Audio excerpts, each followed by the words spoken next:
খেলা হবে, এবার খেলা আমরা করবো, বুঝেছো? এবার খেলা আমরা করবো, বুঝেছো? আমরা ওকে যেরকম উঠেছি সেরকম নিচে লাভাবো আমরা। উনারা 14 তলা থেকে আমরা না করে এবার আমরা 26-এ দেখিয়ে দেবো হাত তুলে। আর বিহারের মতো যদি না করে, বিহারে তো চুরি করে জিতেছে। মসজিদ আমাদের গর্ব, আমাদের হোক, আমরা চাই। আর আমাদের সেটা মমতা ব্যানার্জি বাধা দিচ্ছে। হ্যাঁ, কেন বাধা দেবে? আমার মমতার পাশে নেই। 26-এ জনসাধারণ ওনাকে তো থুবেই না। ওনার যা দুর্নীতি, চাকরি থেকে এই ওয়াকফ বোর্ড থেকে যা দুর্নীতি চলে আছে, এই মানুষ মুসলমান যদি এখন পিঠ থেকে গেছে, এই পিঠ ঠেকার পর যে মুসলমান না চিনতে পারে, তাহলে আবার মুসলমানের দুর্গতি হচ্ছে। আজ মমতা ব্যানার্জি আমাদের এই কাজে বাধা দিচ্ছে, যে কাজে হবে না। আমাদের মসজিদ ওয়াকফ, এই মসজিদ নিয়ে আর কি সাসপেন্ড করে দিয়েছে।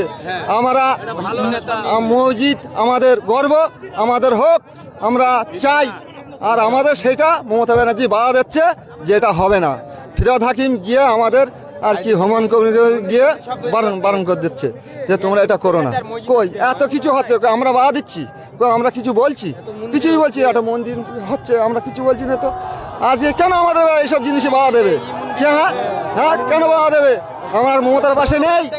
আমরা এবার যাবো ভাইজানের কাছে, আব্বাস সিদ্দিক, নওশাদ সিদ্দিক, আমাদের হুজুরদের কাছে যাবো, তাদের কাছে যাবো। আমরা মমতার পাশে থাকবো না। আমরা চলে যাবো ওইদিকে, সব চলে যাবো। আমরা থাকবো না। নারায় থাকবে, আল্লাহু আকবার। মসজিদ হোক, আমরা চাই মসজিদ হোক। আমরা হরিঙ্গাটা থানা, আমাদের নদিয়া জেলা থেকে আমরা এখানে এসছি। আমরা বহু রাস্তা থেকে এখানে এসছি। এই হ্যাঁ, 26 খেলা ঘুরিয়ে দেবো, আমরা সব ঘুরিয়ে দেবো। মমতার দিকে আমরা থাকবো না। মমতার দিদিকে গরিহারা করবো আমরা। যেরকম রাম মন্দির হোক আমাদের কোনো, কিন্তু উত্তরপ্রদেশে বড় সাধু একদিন বলছে হুমায়ুন কবিরের মাথা নাহলে 1 কোটি টাকা দেবো। আমাদেরকে মুসলিম আজ পর্যন্ত এই যে দীঘায় তোমার যে জগন্নাথ মন্দির হলো, রাম মন্দির হলো, কেউ কোনোদিন একটা কুপয়সা করেনি। হ্যাঁ, আর দিদি এখান থেকে আমাদের ওয়াকফ নিয়ে 27 তারিখে নোটিফিকেশন দিলে, 27 তারিখের পরে তারপরে আমাদের হাতে 5 দিন টাইম দিলে।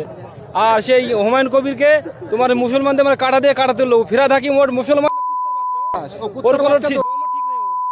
আর ওনাকে সামনে তো ফেলেছে, আমরা কি করবো সে মনের ভেতরে জানে। আর আমরা এই 26-এ পুরো দিদিকে শূন্য করে ছাড়বো ইনশাআল্লাহ। হ্যাঁ, মুর্শিদাবাদ থেকে নদিয়া, আমরা নদিয়া থেকে, আমরা নদিয়ার হরিঙ্গাটা থেকে এসেছি, বুঝেছো? নারায়ে তাকবীর, আল্লাহু আকবার, নারায়ে তাকবীর। অবশ্যই খেলা হবে, এবার খেলা আমরা করবো, বুঝেছো? এবার খেলা আমরা করবো, বুঝেছো? আমরা ওকে যেরকম উঠেছি সেরকম নিচে লাভাবো আমরা। উনারা 14 তলা থেকে আমরা মাটি যদি চুরি না করে, এবার আমরা 26-এ দেখিয়ে দেবো হাত তুলে।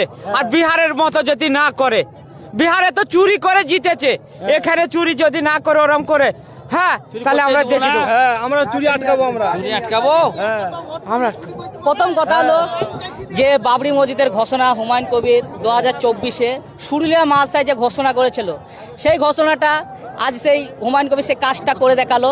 এতে আমরা প্রচণ্ড খুশি যে হুমায়ুন কবির যে কথাটা বলেছিল সে কথাটা রেখেছে। এই মুর্শিদাবাদ জেলাতে 20টা MLA দেওয়ার পরেও এই মুর্শিদাবাদে কোনো কাজ নেই। মুর্শিদাবাদ থেকে এখন সবচেয়ে পিছিয়ে পড়ার জেলা যেতে হয় সেটা এখন মুর্শিদাবাদের লোক এখন ভিন দেশে যে কাজ করছে। কাজ কেন করবে? এটা এক টাইম এরকম ছিল যেমন মোগল সাম্রাজ্যকে যেমন বলছে যে লুটেরা ছিল, মোগল সাম্রাজ্য যখন ভারতবর্ষে রাজ করত সেই টাইমে সবচেয়ে ধনী দেশ ছিল ভারতবর্ষ। যেমন মোগল সাম্রাজ্য যখন চলে যাবে, এখন ভারতের জিআরপি কোথায়? বলছে যে হ্যাঁ, এখন কোথায়? আগেতে যে আমাদের মুর্শিদাবাদ, যেটা বাংলা বিহার সবের রাজধানী ছিল, সেই রাজধানী সেই টাইমে যদি মন করতো নবাবরা যে ভাগীরথী গঙ্গাটা যেটা বয়ে গেছে, এটার বাঁধ আমরা যদি ভাবতো যে সোনা দিয়ে করবো, তো তাই করতে পারতো।